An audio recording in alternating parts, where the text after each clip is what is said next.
பாருங்க ஒரு பேன் வச்சுட்டு கொஞ்சமாக நம்ம ஆயில் சேர்த்துக்கணும். அதில் நம்ம மீடியம் சைஸு 2 ஆனியன் கட் பண்ணி வச்சுக்கணும். இது சேர்த்துட்டு கொஞ்சம் லைட்டாக வறுத்துக்கலாம். ஃபுல்லாக நல்லா கொஞ்சம் கலர் சேஞ்ச் ஆகட்டும், கோல்டன் கலர் ஆகிற வரைக்கும் நல்லா நம்ம ஃப்ரை பண்ணிக்கலாம் ஆனியனு ஃபுல்லாக. பாருங்கள் இதுக்கு மேலே கொஞ்சமாக நம்ம கொத்தமல்லி சேர்த்துக்கணும். ஜாஸ்தியில் சும்மா கொஞ்சமாக சேர்த்தோம். பாருங்கள் இந்த அளவுக்கு ஃப்ரைட் ஆனியன் ஆகுது இல்லைங்களா, அந்த மாதிரி கொஞ்சம் நல்லா ப்ரௌன் ஆகணும்.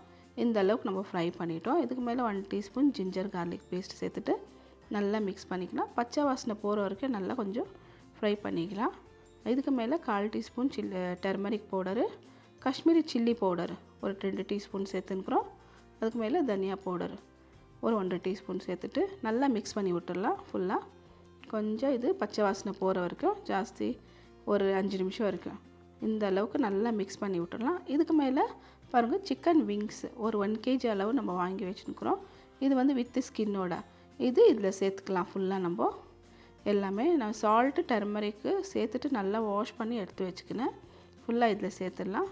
சேர்த்துட்டு நல்லா மிக்ஸ் பண்ணி விட்டுடலாம். இது வந்து நம்ம ஒரு கிரேவி மாதிரி பண்ணுறோம். நான் ஒயிட் ரைஸ்க்கு சாப்பிட்ற மாதிரி, ஒயிட் ரைஸ் கூட தான் இது நல்லாயிருக்கும். இல்லாட்டி சிக்கன் பலாவ் எது கூட எல்லாத்து கூடமே நல்லாயிருக்கும். பாருங்கள் இந்த அளவுக்கு மிக்ஸ் பண்ணிட்டோம். சால்ட்டு சேர்த்துட்டு இப்போ நல்லா மிக்ஸ் பண்ணிவிட்டு மூடி வைக்கலாம். இது நல்லா சூப்பராக நல்லா டேஸ்டியாக இருக்கும். நம்ம வித் ஸ்கின்னு பண்ணுறதோட ஃபுல்லாக மிக்ஸ் பண்ணிவிட்டு இப்போ நல்லா மூடி வச்சிடலாம். நல்லா ஒரு 5 நிமிஷம் வரைக்கும் பாருங்கள் மூடி வச்சோன்னா கொஞ்சமாக நான் அதில் தண்ணி சேர்த்தேன், சுடு தண்ணி சேர்த்தேன் நான். பாருங்கள் சேர்த்துட்டு ஒரு 1/4 கிளாஸ் தண்ணி தான் சேர்த்தேன், ஜாஸ்தியில். பாருங்கள் நல்லா மிக்ஸ் பண்ணி விட்டுறலாம் மேலே கீழே வரைக்கும். இது நல்லா பாருங்கள் இந்த கிரேவி நல்லா சூப்பராக இருக்கும். இது கூடவே ஒரு 1/4 டீஸ்பூன் அளவு நம்ம கரம் மசாலா, கொஞ்சம் கொத்தமல்லி சேர்த்துட்டு இதுக்கு மேலே ஒரு 2 க்ரீன் சில்லி நல்லா சூப்பராக நல்லா டேஸ்டியாக நல்லா சூப்பராக இருக்கும். நல்லா மிக்ஸ் பண்ணிவிட்டு இது மூடி வச்சிடலாம். பாருங்கள் ஈஸியாக குயிக்காக நம்ம இது கிரேவி ரெடி பண்ணிட்டோம். அவ்வளோதான். பாருங்கள் பார்க்கவே எவ்வளோ சூப்பராக இருக்குது. கிரேவி நல்லா ட்ரை ஆகிடுச்சு. அவ்வளோதான்.